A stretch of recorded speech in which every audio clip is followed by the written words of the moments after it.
teary after that song. What a beautiful thing to be in a cathedral. I've never been in a cathedral anywhere where I wasn't very happy and at peace. And now to have this choir. I'm so very touched. I think I'm a little speechless, so you'll forgive me if my speech is a little wandering.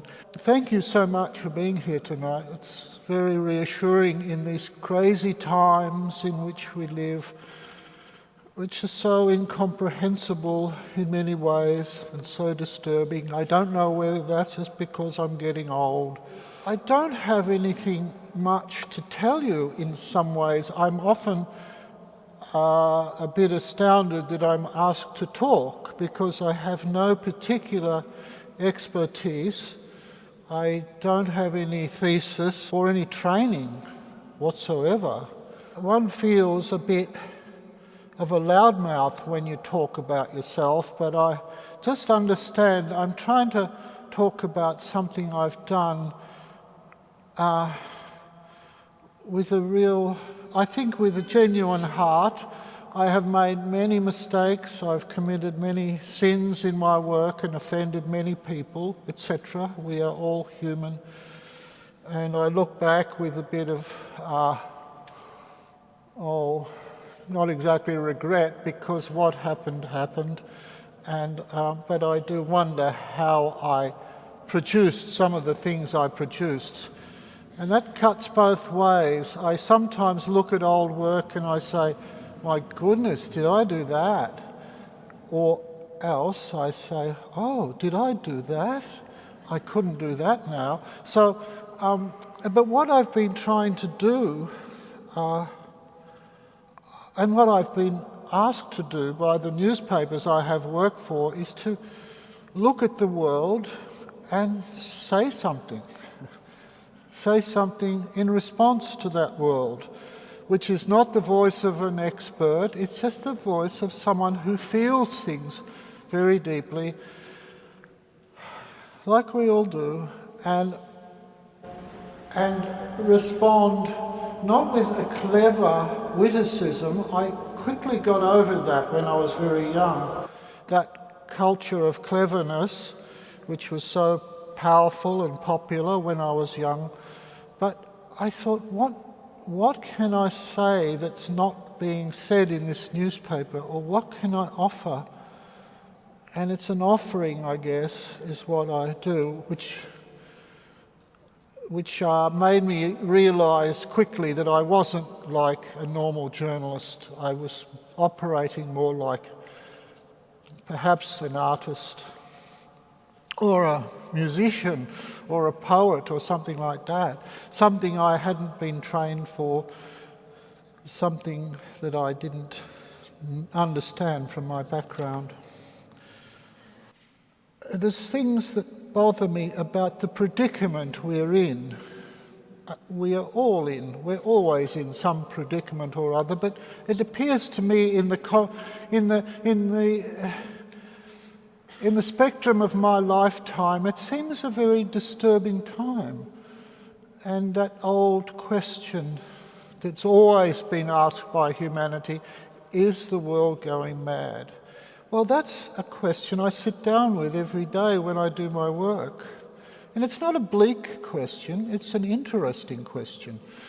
What are we humans on about? What are we doing to ourselves and each other and this earth and our creatures? What are we doing and why? What are we on about? And the recurrent problem I come to is this question of what I call tribalism, or what a psychologist might say, the split personality, the unintegrated personality who sees bad and good as two opposites, them and us. Us good people, them bad people. Or those who are right and those who are wrong. And it seems that this sort of paradigm is woven into our political system, our cultural system, our international system. Like our people, we are right, we are good. And it's so strange how so many issues seem to come down to that. And I find it a sad situation. And hearing that song, Walk a Mile in My Shoes, is that not about empathy and standing in the shoes of other? Love thine enemy.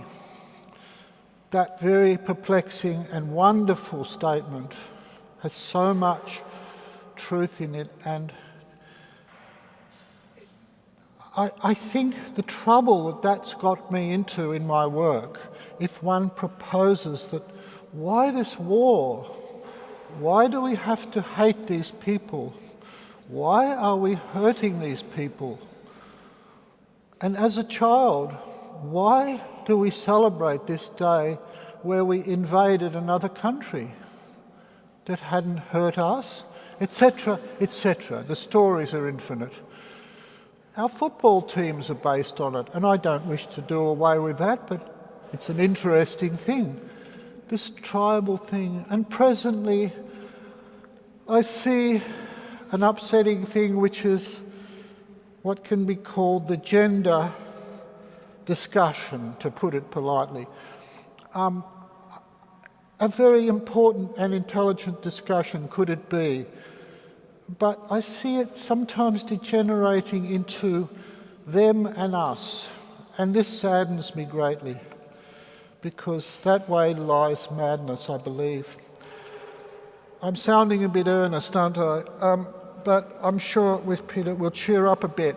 But not apologising, because it's good to go into things. It's good. We're strong enough to do it. And I think the work of the artist, one of the important roles of the artist is to express what is repressed. And I think it's what is repressed that interests me greatly. And what are the unconscious motivations for what we do? That's just very interesting. So that's just a glimpse. I think probably enough. We'll get to other things in conversation, which is more civil and sort of hopefully amusing.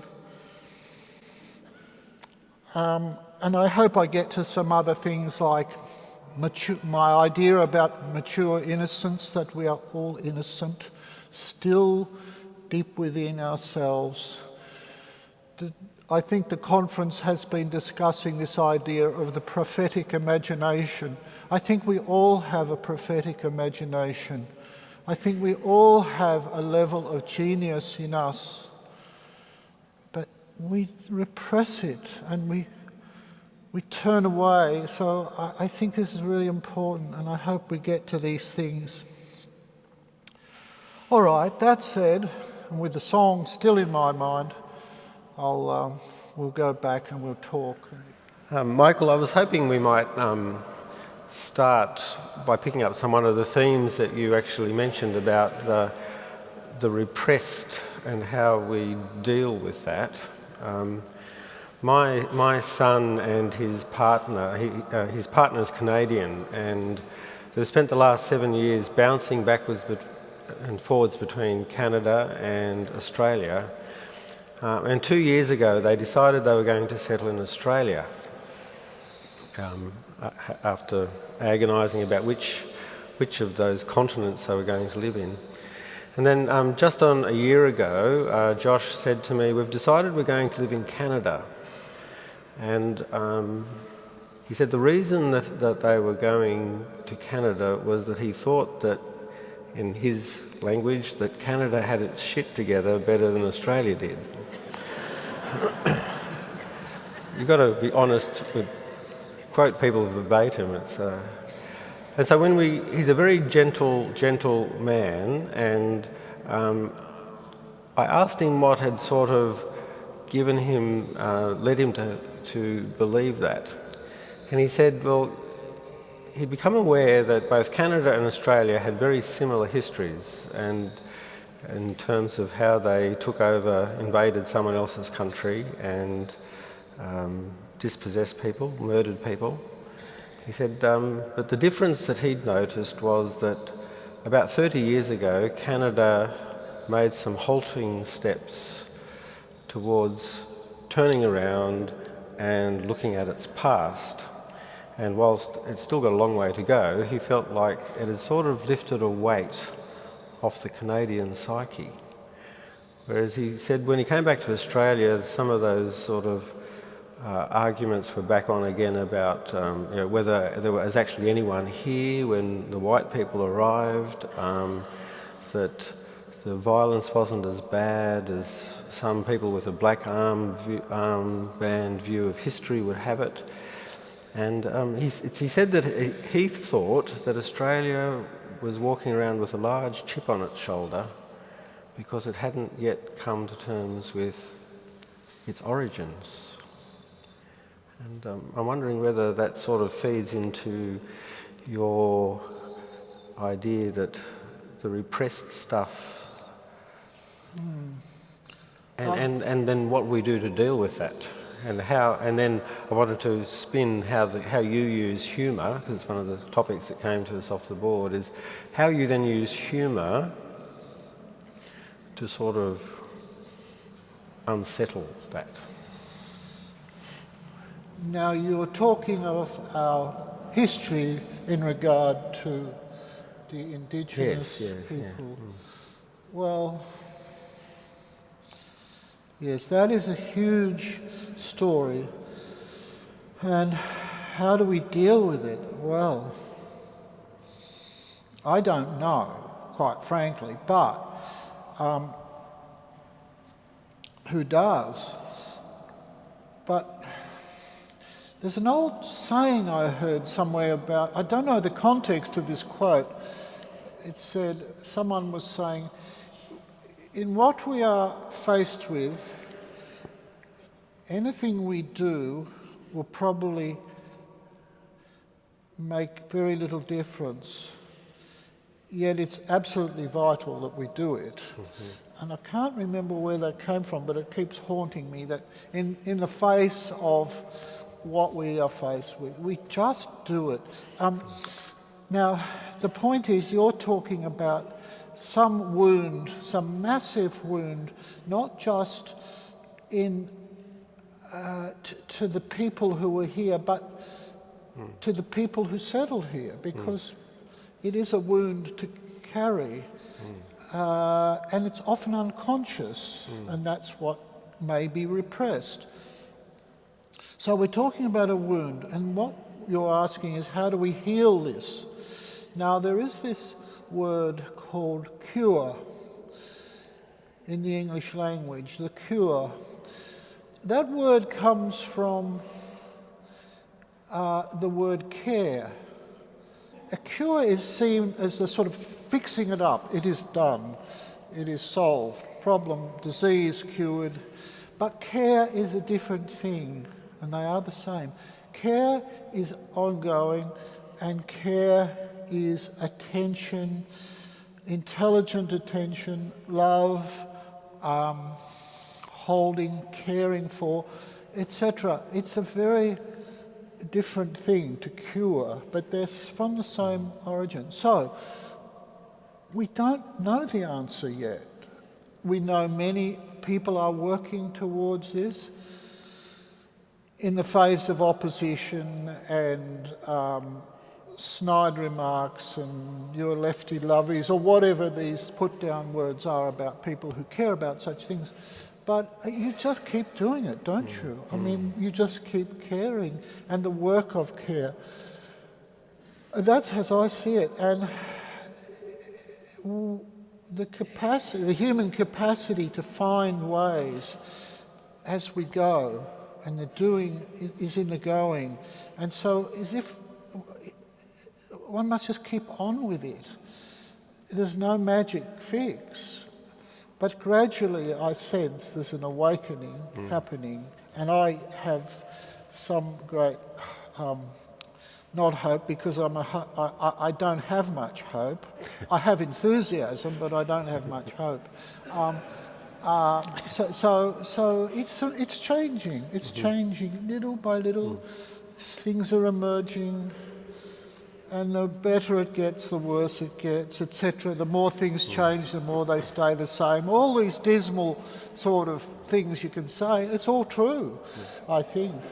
But one just keeps on with it, and so that's not an answer, but it's a way of bearing up to what we are faced with, and we haven't got our shit together, as you say, but we've got our bullshit together, and that is something driving me nuts at the moment in the media. I don't know why it's gone so stupid. And the poem of A.D. Hope comes to mind, the beautiful poem by A.D. Hope called Australia. I recommend it. He talks of our rivers of immense stupidity, and it's a terrible damnation of Australia, except in the last two lines.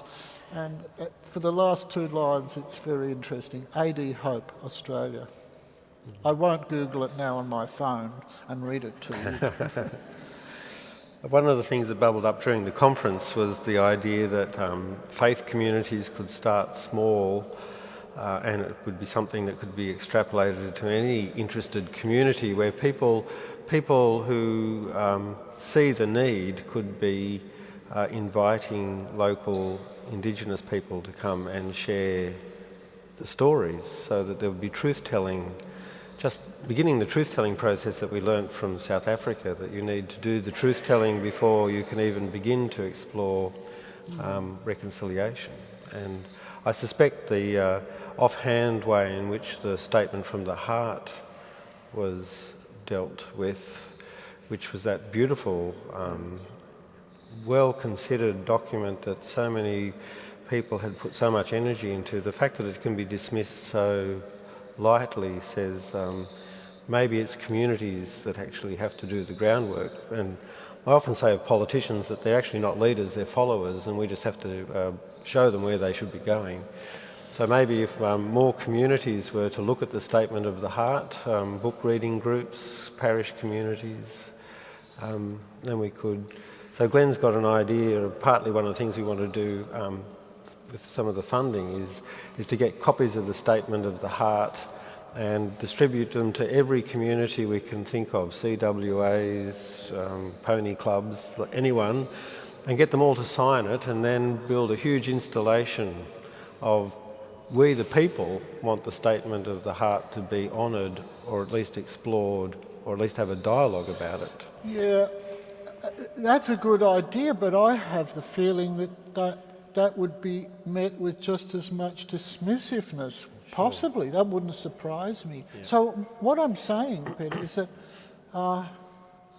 what is this dismissive, snide streak in the Australian culture? It's very evident at the moment in the media. People are very nasty. There's a lot of vitriol, a lot of hostility in so-called discussions.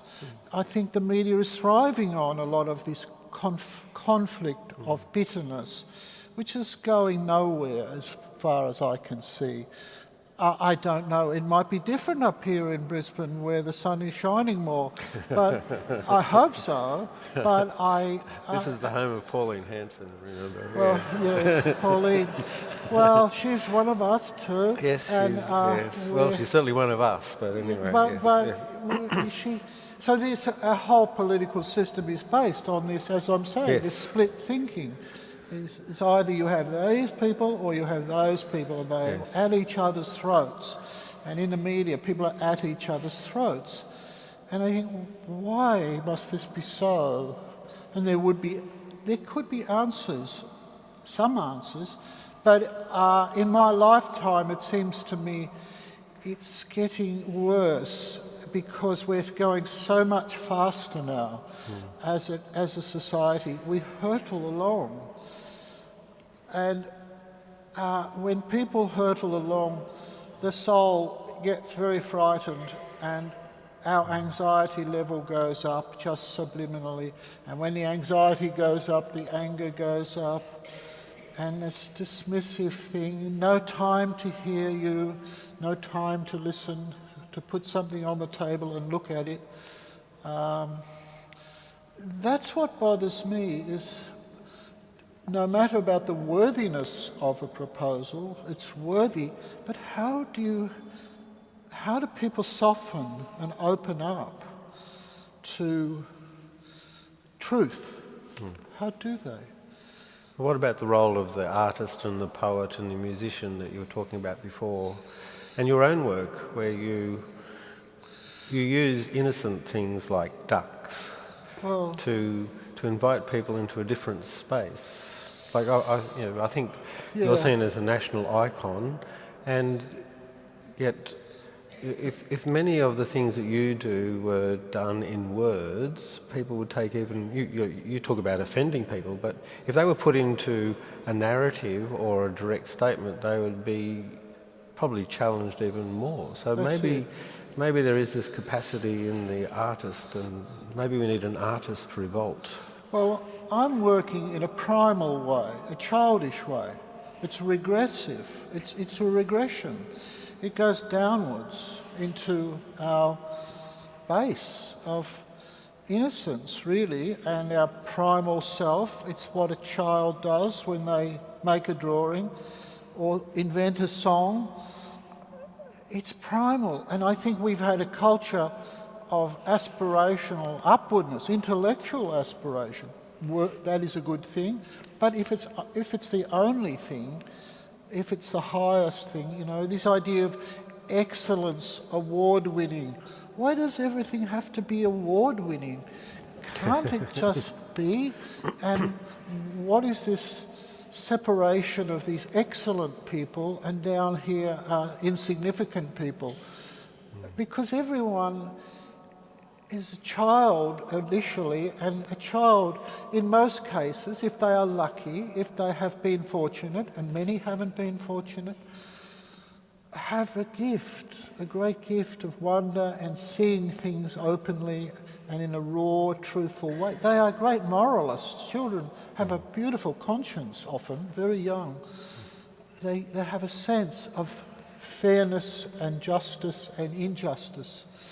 And so, but we outgrew all that sort of raw thing. But my work has been is probably, like, I get looked down upon, everyone gets looked down upon sooner or later, by more intellectual types or literary types or high art people. As much as I respect all that, there's kind of we've still got this stratification, and I don't fit in. I'm just seen as the guy who does ducks and is cute, but not a real thinker. And maybe I'm not a real thinker. I don't know. So, but it's effective. It can. If I draw this really dopey-looking person, he's really harmless. He's so stupid-looking that he's harmless, and so that person can say something that can be heard. Because he's stupid, he's no threat, or she, or it, or whatever, because it's not even a human sometimes that I draw. So we've got this primal level where things touch us. What does music mean? What does a melody mean? No one knows. No one ever asks a composer, what does that mean? What does that melody mean? They just hear it. And I think, how can we just be like that?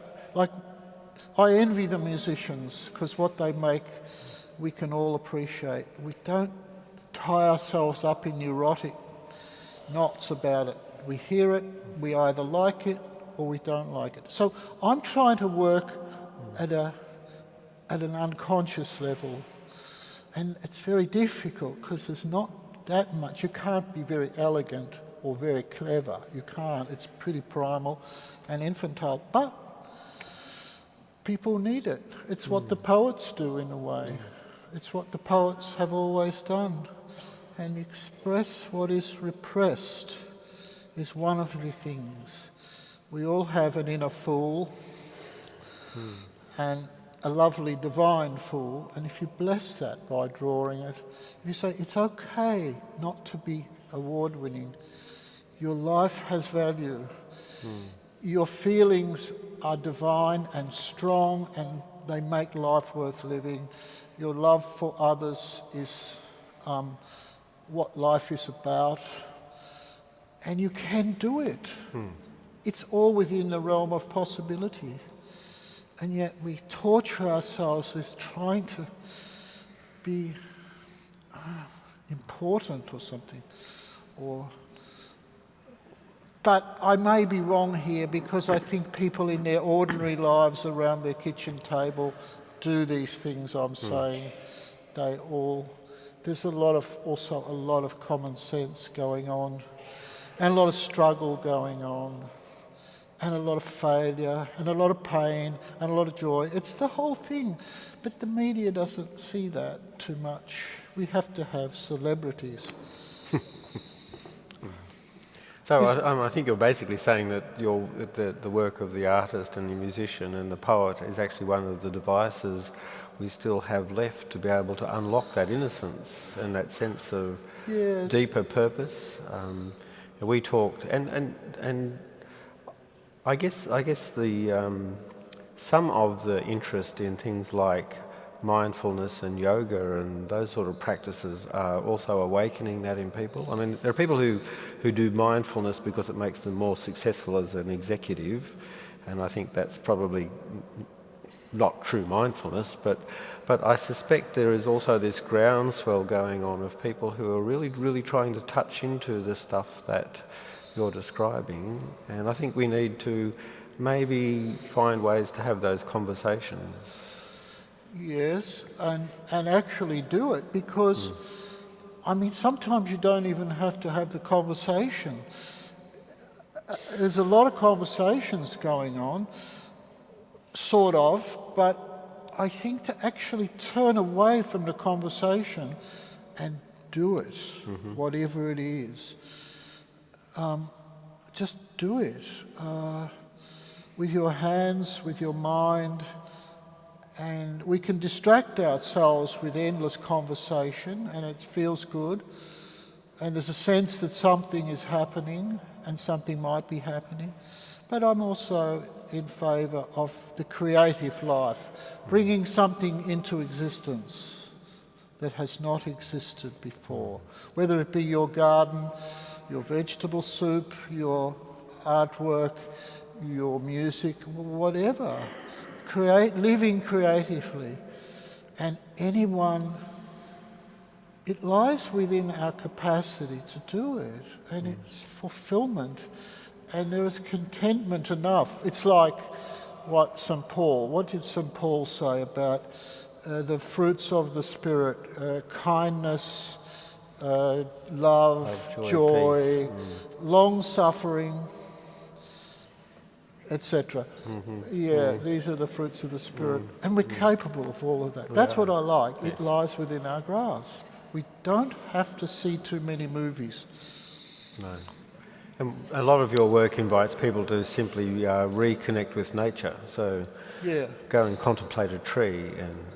Well, that's right. I've discovered this great trick recently. I missed the train about a year ago. I've got a train station not far from where I live, and I missed the train, and I said, damn it, I missed the train. And then I thought, hang on a minute, I can sit on the station in peace and wait for the next one. And now it works. I'm always trying to miss trains these days because I sit there and there is peace. And peace in this modern world is not, it's not a given. And so to have it is great. And what I said, we don't need too many movies, I think that's actually true. We're part of a massive experiment, an unprecedented experiment. We are being bombarded with our phone imagery, our phone information, our television, the screens. We sit there passively reacting. We're not creating, we're reacting. And look, a little bit, fine. I don't want to be a Puritan or a prude about people having fun, of course. But is this doing us much good? And I'm thinking, I've mentioned this before elsewhere. In the 1950s, there was a very famous book by a woman called someone will tell me, The Silent Spring. It was her? Rachel Carson? Yeah, of course. The Silent Spring. This was a great book in the environmental movement. The environmental movement did not exist like it does back then in the 1950s. She observed, or many people were observing, that the birds in North America were falling silent, in particular agricultural regions. And spring would come and the birds were not singing. And anyway, cut a long story short, it was discovered that the use of DDT in agriculture was killing the microcosm, the little bits and pieces, the whole environmental network. And the sum total was that nature was dying. Now, I can't help but adapt that to the human situation, that we too, us here tonight, are part of an ecosystem, the human ecosystem, and call it the ecosystem of the spirit, or of the soul, if you like. That is legitimately an ecosystem. It's about the interdependent life of the spirit that we share, and we're sharing it tonight.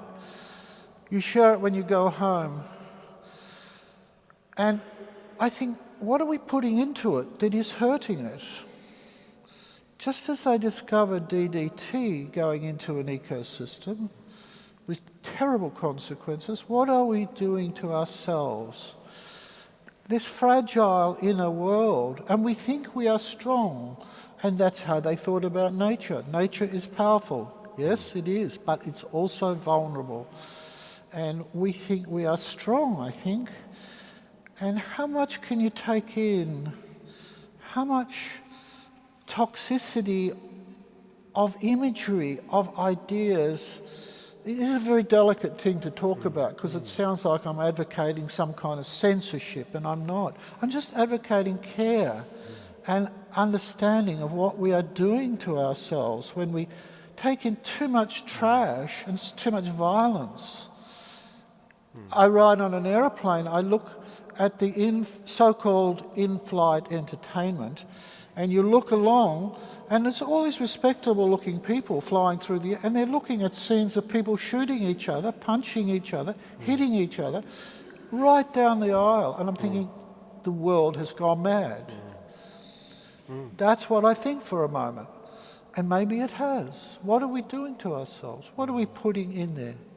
And what are the consequences? And what is this anger? And what is this dysfunction in trying to solve our problems? And in trying to understand what happened to the people who were here in this land in such a complex, profound way. So elaborate, so evolved, and still is amazing resilience that it still in some ways persists. So it's a miracle, and we're dealing with the assault upon a great miracle. And then, slow down, look at it, and feel it. That's what the soul does. It's about 20 years ago I realised that watching violent movies was not good for my soul, so I actually stopped doing that. Yeah. And at the conference today, one of the people I was having a conversation with said that they had recognised the same thing from the 24-hour news cycle. Yes. And so they had taken themselves out of the 24-hour news cycle, still needed input, so they read things like the monthly and the Saturday paper, which they regard as considered journalism rather than sort of titillating journalism, really. And so that has allowed them to become more engaged with the issues that matter. So separating from the news cycle in order to become more engaged. It reminded me of Thomas Merton, who was a Trappist monk, which is a silent community, predicted the race riots in the US 3 years before they happened.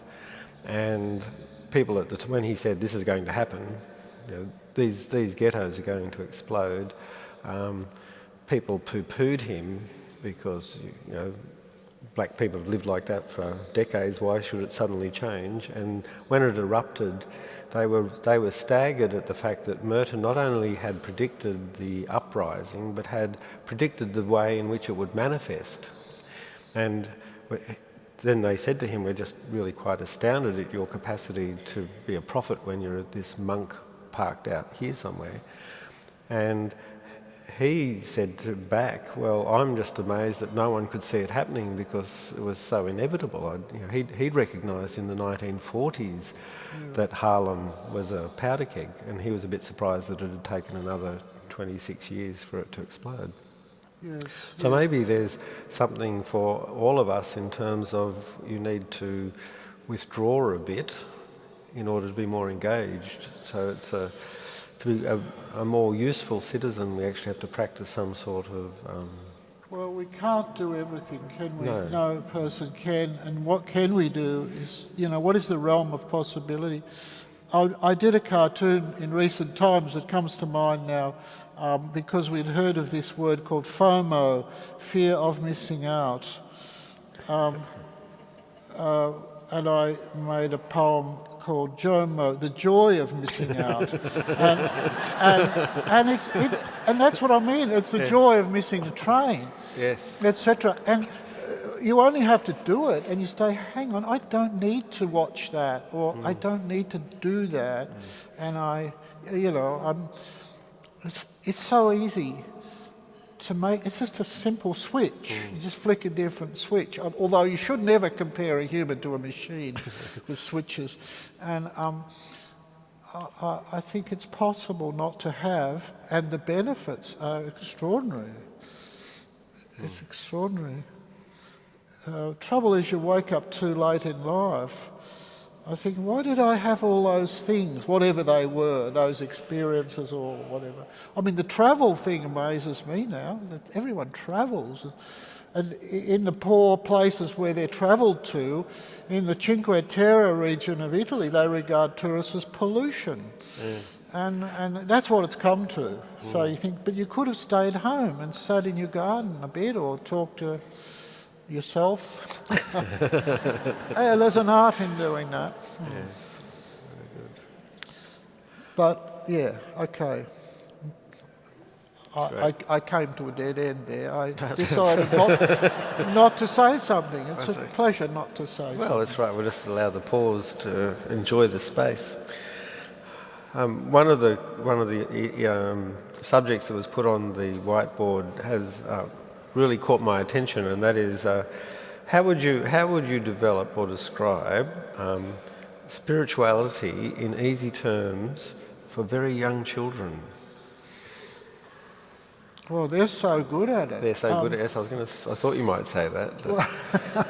Maybe it's about adults talking to children about spirituality. Yes, you'd say to a child, look, whatever the child's name is, I am a man struggling with my spirituality. It's easy for you.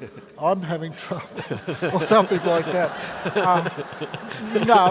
Isn't it something not of this world and of the inner life, whatever that be, that is not, that has meaning and that does help you to exist and to push back the world, which demands so much. I've been in the habit of waking up at 3 a.m. lately, as many people do, and this is a time, I've heard a Muslim friend says this is when God comes closest to us at 3 a.m.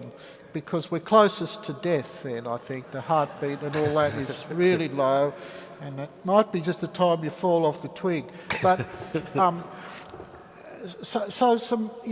is very raw at 3 a.m, very open, and some very astonishing revelations come. Some of them totally foolish and absurd and funny, but most of them are a bit heavy. And one I had the other night, if I may share, was an elaborate idea that why did I come to this earth? I was happy in the other realm, wherever that was, and I had to come to earth. I had to be given this life and this terrible suburb to live in, and I went to school, I didn't like it, I had to pull my socks up and clean my teeth and do all these things all through life, and I just had to do it all. And as I got older, I started to think, what was all that about? Why did I have to go through so much pain? And I just wanted to go and walk in the paddock with my dog. And then I look back at all the mistakes I've made, and I think, wow, what a fiasco. Why was I so compliant?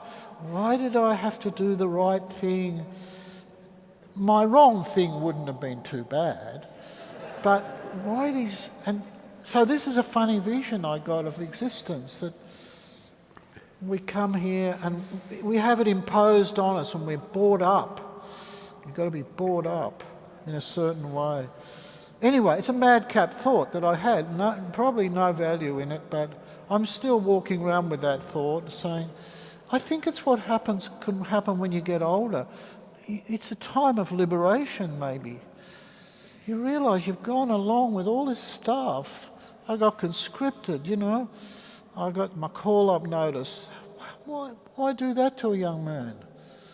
Why send him to a terrible war in Vietnam where it was just awful and cruel and brutal?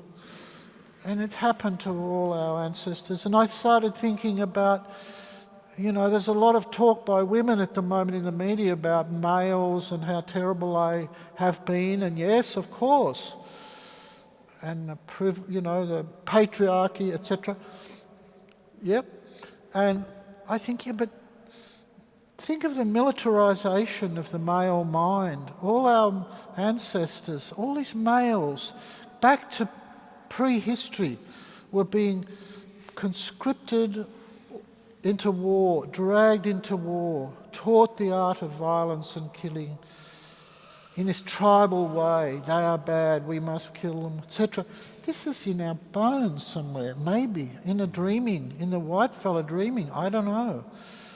But it's a terrible thing that's happened to our ancestors, the history of human brutality. I don't dwell on it too much. I'm not sitting around as miserable as I am tonight here on the stage. No, I'm only going into the dark side because, we all know about the good side of life. We know about it and we're pretty good at it. But sometimes it's very interesting to look at the darkness of why things are like they are. And sometimes I feel a bit sorry too for males who weren't so privileged. It was no privilege to receive a call-up notice, but etc., etc. But I'm not speaking back to the feminist point of view. I'm just sort of saying it's not as privileged for some. I know that some people went to fancy clubs, but not in my background. They had to go down the mines and into the meatworks and work so hard it broke their backs a bit.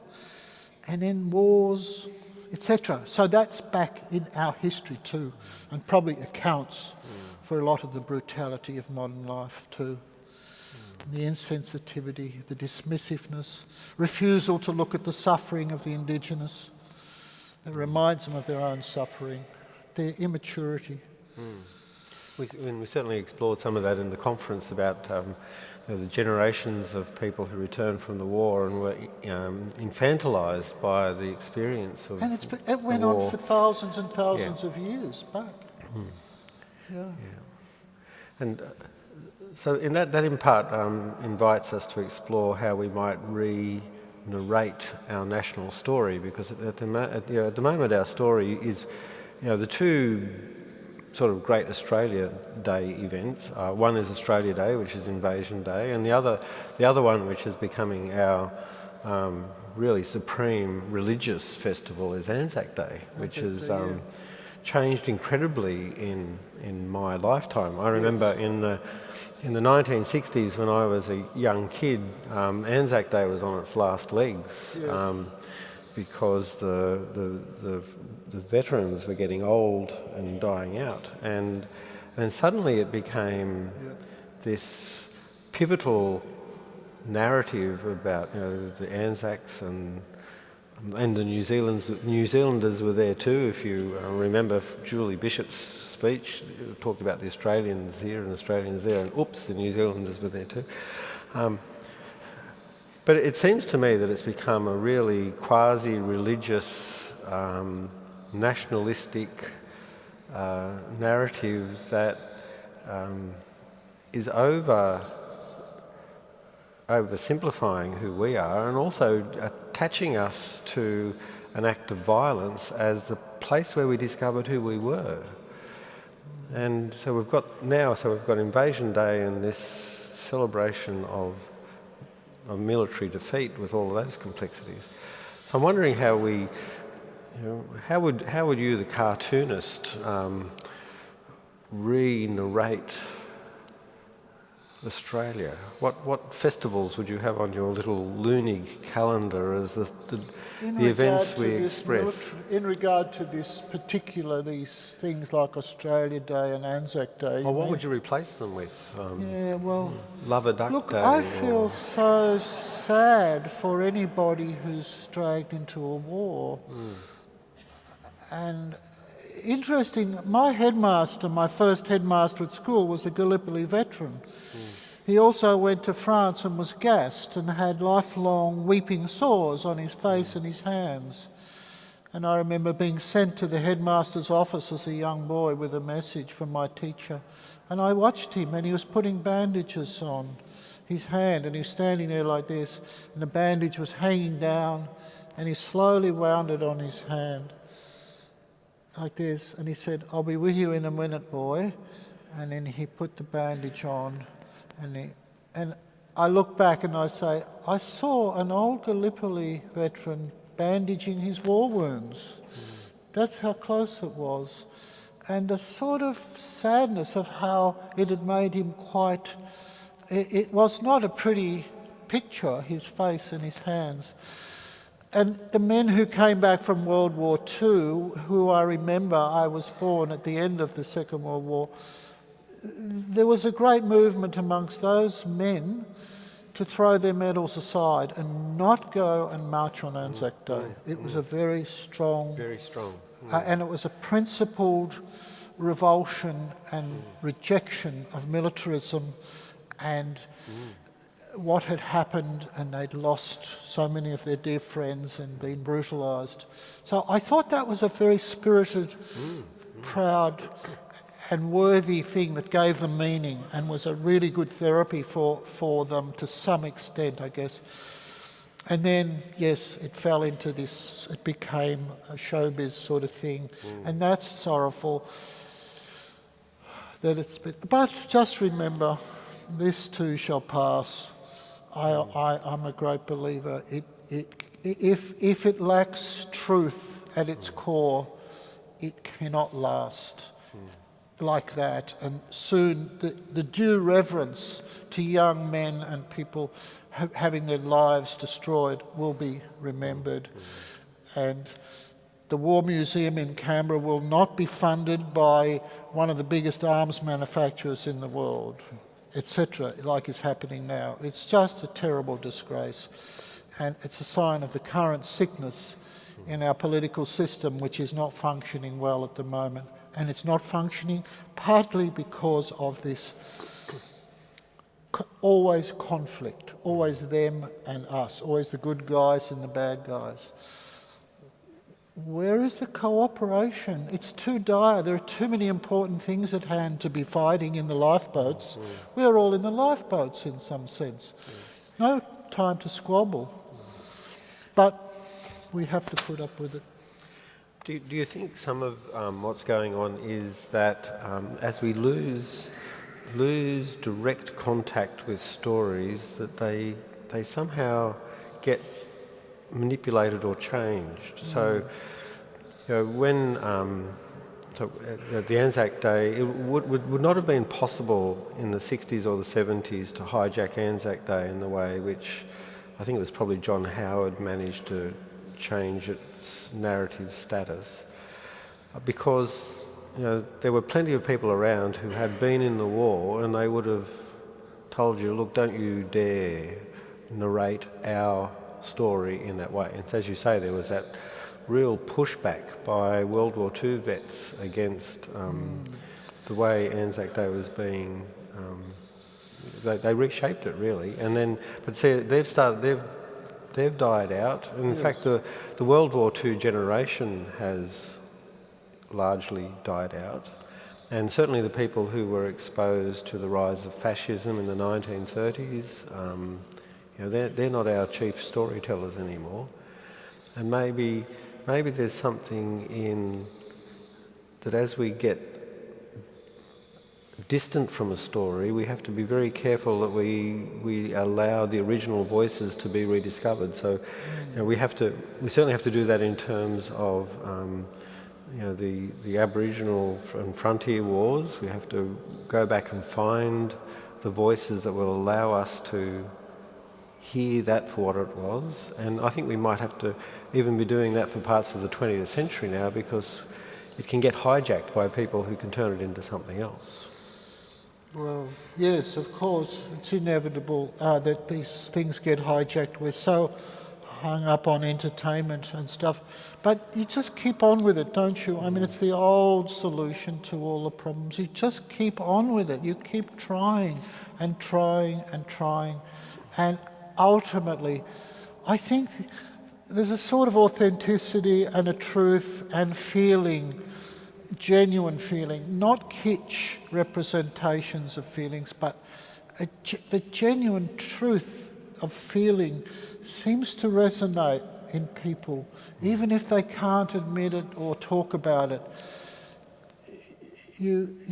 People have a taste for truth and feeling. But then, Carl Jung would say only about 30% of the population reaches maturity and psychological health anyway, and that's at the best of times, 30%. And I think about that, I think, wow, what hope have we got? But the 30% carry a big load of holding it together, keeping civil society in order. I don't know whether it's true, it's a thought, it's something I think about. He's not the only psychologist to have come up with that. Donald Winnicott came up with something similar, that wonderful psychoanalytic paediatrician. Yeah, so, and that's not to say, there's an aloof 30%. It's just that maturity is not easy. It's a lifetime's work, and it's not exceptionally cultivated in this country, I think. We are asked to remain children for far too long. Not innocent children, but sort of infantile adults. I think there's a lot of that. Look at the media, look at television. It's puerile, by and large. How come? We need good food for our souls and our minds. And we can do it. People have to do it around their kitchen tables now.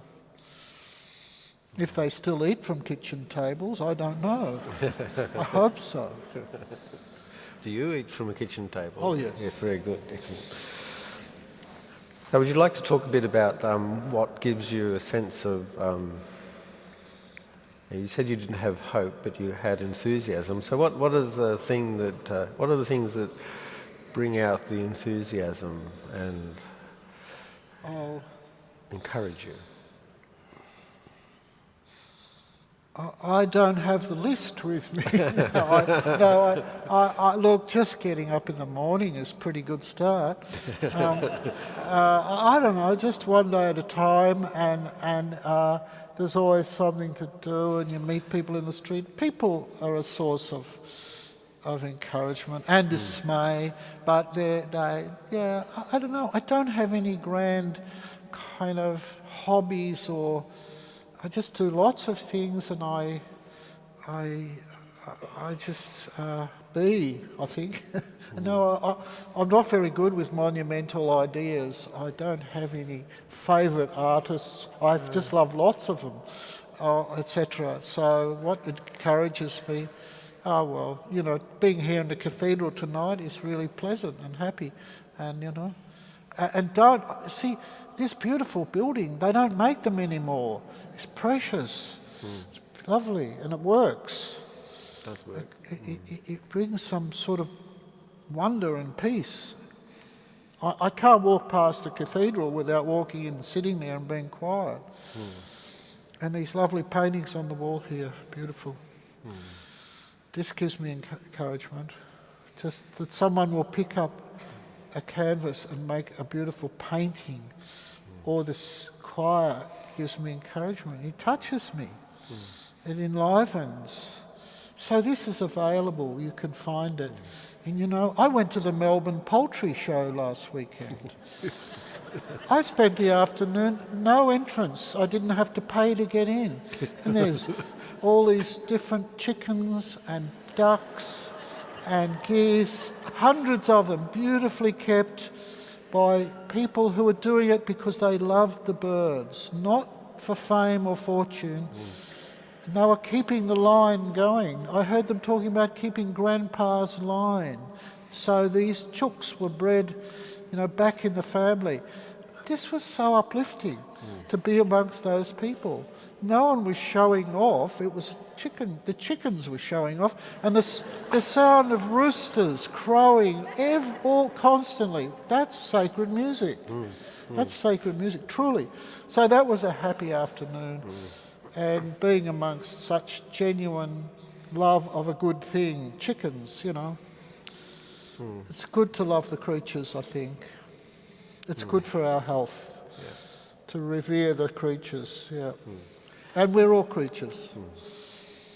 I have to say that when we do funerals and the family, usually a member of the family offers the eulogy, they're the things that actually remain of the person's life. It's the stories of eating together, going to the beach, enjoying gardening, that when people are actually thinking of the essence of the person that they bring to mind. But when did you last see a chicken on the front page of a newspaper? And I would be really happy if I saw the prize chicken or just a chicken from that show. I think, look, we're getting somewhere. But no, footballers, actors, footballers, celebrities. Terrible. Loss of imagination, loss of understanding what's good for the soul. If you saw some chickens on the paper, I bet you'd take note. You would. They're lovely. Or some ducks. And that's why I did ducks in my cartoons, because I was working for a newspaper and I said, this paper needs ducks in it. And I did, honestly, because that's part of my role as a cartoonist. What can I bring to light that no one's looking at? What can I look at that's no one's looking at? And it's where you put your gaze that is different. And so I put ducks in. And the editor said, when I did my first duck cartoon, it was 1969, and the editor, who'd been to a late night party the night before and lost his glasses and was wearing someone else's glasses, he said, I don't understand this cartoon. It was right on deadline. And he looked at it and he looked at me and he said, but I like it. And so that's been the operating principle ever since. You know, you don't have to understand it. You can actually also just like it. Yes. And you like the funny look on the face or the chicken in the corner and say, oh, there's a bit of relief from all this human misery and anger, you know. Yeah. There's something to be said for just simplicity, isn't there? Just Simplicity's not easy. No, it's not. No, that's for sure. No, you're right. Because you're there's this, right. and out of that spaciousness comes creativity. There's this sort of avalanche of information at the moment, and Facebook and all those things that bombard us. And but people I think are beginning to respond in what, like, you know, I heard someone yesterday say that they were going to observe a digital Sabbath, that they're going to give themselves the freedom from that sort of thing, and rediscover simplicity. So I think there is a deep yearning in the human heart for those things, and as I say, in funerals, they're the things that come to the fore, and they're the, you know, as long as they're not looking for award-winning simplicity. Yeah, absolutely. Yeah. Yeah. But the point is, there's so much right under our nose that we're not looking at. There's so many lovely things and ways and means under our nose, and we probably know that, don't we? We just kind of forget in this busy world that sometimes it's right there at our feet. I think there's an old Irish story, isn't there, about the man who travels around the world looking for whatever is missing in life, and he gets back exhausted. He goes to his doorstep and sits there, and a little leprechaun pops out of the clover and says, hello, and the man looks up and says, my goodness, where have you been? And he said, I've been here all the time, you just didn't see me. And I think that's a lovely tale about what we're not seeing. And so sometimes we feel woebegone about what are we going to do this problem. You say, well, there's stuff we can do, and it might be fairly simple, and you've got to start somewhere. I think St. Francis said something like this, didn't it? You've got to... I can't remember. Sorry. It's about attempt the impossible and attempt to do the possible and something else, and then you will do the impossible. Sorry, it didn't work. That's the wisdom of the night, yes. Yeah. Just do something with a good heart. Beautiful. Yeah. Excellent. That's absolutely gorgeous. Well, I think it's about time to wrap up the conversation. So I'm really grateful that you've taken that time to be with us, to invite us into simplicity, and I'm reminded of that wonderful cartoon of yours that seems to get reproduced a lot, where the person sitting on the lounge watching the sunset, and outside the window is the very same sunset. Yes, and I think you remind us to just turn 90 degrees and miss a train or two occasionally. I have to tell you that Queensland Rail does their best to help people. They just need signs that flash up now to say that we've made this train late so that you can enjoy. Yes. All right. Yeah. Well, thank you. And look, thank you all for coming out. It's a big thing to come out overnight and sit here for so long. So I do appreciate your presence very much. Thank you. And Michael will be available for selfies after. Well, whatever. Will you thank Michael for giving us his time? Thank you, Peter.